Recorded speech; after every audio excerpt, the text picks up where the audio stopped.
జై భారత్ పార్టీ అధ్యక్షులు వివి లక్ష్మీనారాయణ గారు తనకు రక్షణ కల్పించమని కోరుతూ ఇవాళ విశాఖ నగరంలో పోటీ చేస్తున్న ఎమ్మెల్యే అభ్యర్థి ఆయన విశాఖ నగర పోలీస్ కమిషనర్కి రక్షణ కోసం అర్జీ ఇవ్వడం జరిగింది. మరి లక్ష్మీనారాయణ గారు సీనియర్ ఐఏపీఎస్ అధికారిగా గతంలో ఎన్నో ప్రముఖమైన కేసుల్లో ఆయన ఇన్వాల్వ్ అయ్యారు.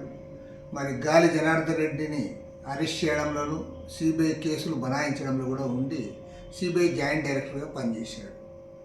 మరి అలాంటి వ్యక్తి ఇవాళ రాజకీయాల్లో ప్రవేశించి ఎమ్మెల్యే ఎన్నికల్లో పోటీ చేస్తూ ఉంటే ఆయనకే రక్షణ కల్పించలేని ప్రభుత్వం ఇవాళ సిగ్గుతో తలదించుకోవాలని డిమాండ్ చేస్తాం.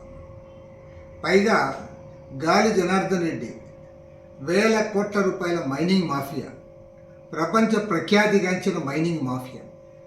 అతను ఇటీవల కాలంలో బీజేపీ కండువా కప్పుకున్నాడు. గతంలో బీజేపీలో ఉండే ఆ పనులు చేశాడు.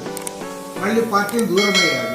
ఇప్పుడు మళ్ళీ కర్ణాటక ఎన్నికల్లో ఎంపీ సీట్లు గెలవాలని చెప్పి సాక్షాత్తు మాజీ ముఖ్యమంత్రి యడ్యూరప్ప గారు ఆయన కండువా కప్పి పార్టీలో ఆహ్వానించారు. మరి అవినీతిని గురించి మాట్లాడే నరేంద్ర మోడీ, అమిత్ షాలు దీనికి సమాధానం చెప్పాలి. ఒకవైపేమో అవినీతి గురించి మాట్లాడతారు. అరవింద్ కేజ్రీవాల్ జైల్లో పెట్టిన 2 రోజులకే ఈ అవినీతి పరుడు, అవినీతి చక్రవర్తి అయిన గాలి జనార్దన్ రెడ్డికి మీ పార్టీ కండువా కప్పుకొని ఇవాళ ఆయన తీసుకున్నారు. ఇప్పుడు ఆయన ఒకేసారి లక్ష్మణ్ గారిపైనే ఈరోజు ఆయన్ని చంపడానికి ప్రయత్నం చేస్తూ ఉన్నారంటే మరి ఎంత దారుణంగా పరిస్థితులు ఉన్నాయో అర్థమవుతా ఉంది. మరి రాష్ట్రంలో ఉన్న జగన్మోహన్ రెడ్డి కూడా ఈయన ఎవరో కాదు, ఈయన వేరే పార్టీ, కానీ ఈయన గాలి జనార్దన్ రెడ్డికి మిత్రుడే, అమిత్ షాకు కూడా కావాల్సిన వాడే. కాబట్టి ఖచ్చితంగా ఆయనకు ప్రాణాపాయం ఉంది.